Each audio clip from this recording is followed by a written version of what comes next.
there can be a lot of snobbery when it comes to art.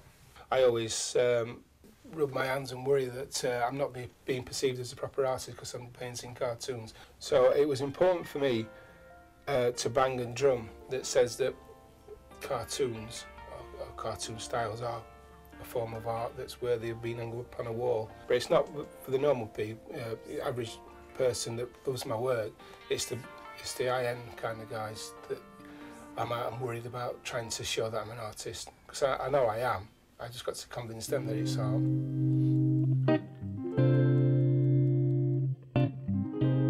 The characters that I paint aren't there just by accident in some respects. There are certain reasons, there are certain emotive characters that I put in there, and they often sort of express a melancholic viewpoint that I have. I think sometimes you can read my paintings in two different ways. You can find the fun in the painting, but you can also strip back the title and maybe the quirky descriptions I have for my work.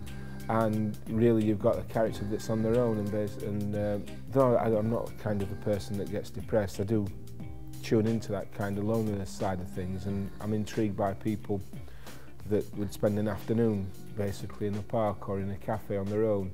And for me, I like to do those little solo paintings where just there's a character sat there with a cup of tea just passing the time of day. My mother and my father feature quite heavily in my work. Obviously, when my mum passed away when I was 7, my dad had a great deal of time on his own after that. He didn't remarry, he didn't find love in any other way. He just simply, not existed. He simply carried on his life without my mum.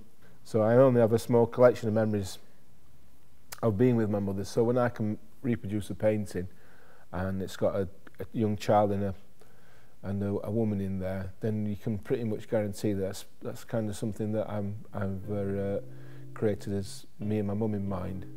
And it's a nice way to bond again and to bring that back.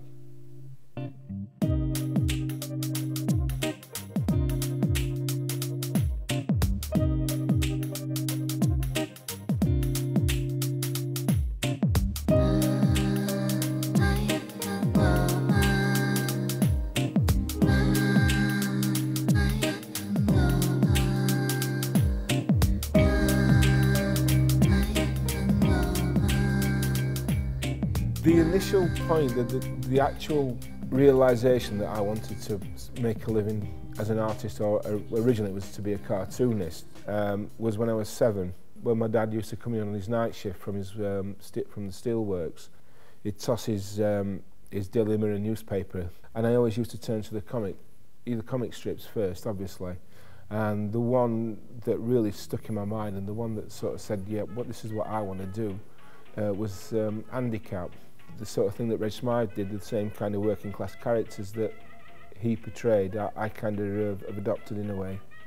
It's lovely to hear people talk about their experiences that they've had that are very similar to what I've painted, having holidays in the rain or in windswept beaches and things like that. So it's really nice to have people appreciate or like my work because I'm telling their lives as much as I'm telling my own life story.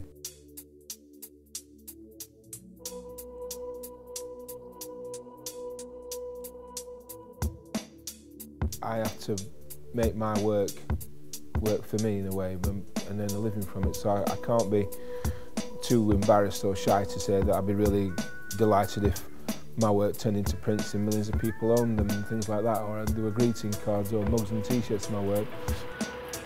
Can't get too precious about it because you've always got to remember that even the most famous artists in the world end up on biscuit tins.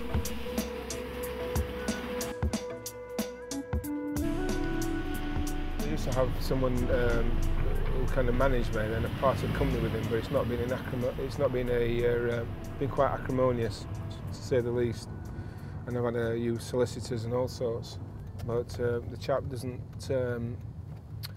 like the idea of me not having him as his manager. I banned the contracts that I signed, tied me into this guy in more ways than I realised. Anyway, I woke up, smelled the flowers, realised something wasn't quite right and did something about it. And I've ended up now spending a small fortune on solicitors. every negative, you've got to try and find a positive and work on that so that you can continue to exist and survive and not let anybody get you down, really. So this exhibition was a very deliberate one in that respect, and I wanted something that the people, because I'm more known in Sheffield obviously than anywhere else, I wanted the people of Sheffield to feel part of it and this adventure and this new beginnings as such. So I deliberately did an exhibition purely for Sheffield, about Sheffield. Well, this theme behind this exhibition is called 22 Views of Sheffield. And basically what I've done is taken my life as a starting point when I was like a young boy, say 5, one of my earliest memories, Sheffield memories, and then sort of expanded that to make 22 stories of being living in Sheffield. So the views themselves aren't scenic views, they're personal views. Galleries can be quite stuffy at best of times, and the wrong kind of people tend to turn up, and I like a bit of a party really. So it's always a good occasion when there's a launch of an exhibition, for me anyway.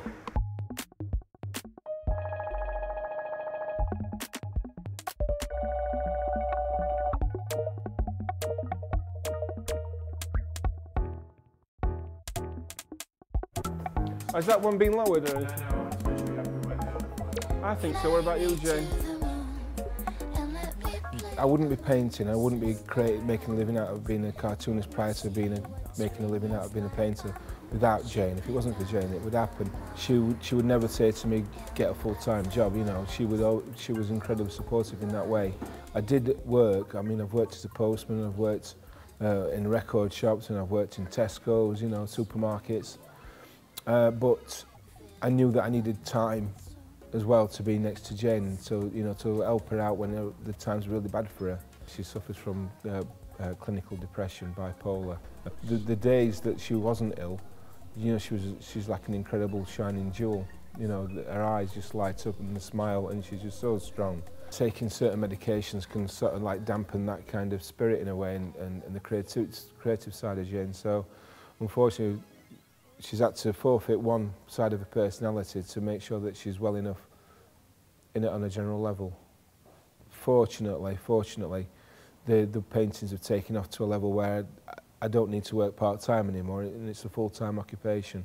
That's kind of coincided with Jane's health being the best it's been for years, and it's been great that we've been able to share these last few years, you know, really with Jane at full health, well, relatively full health. It's been fantastic.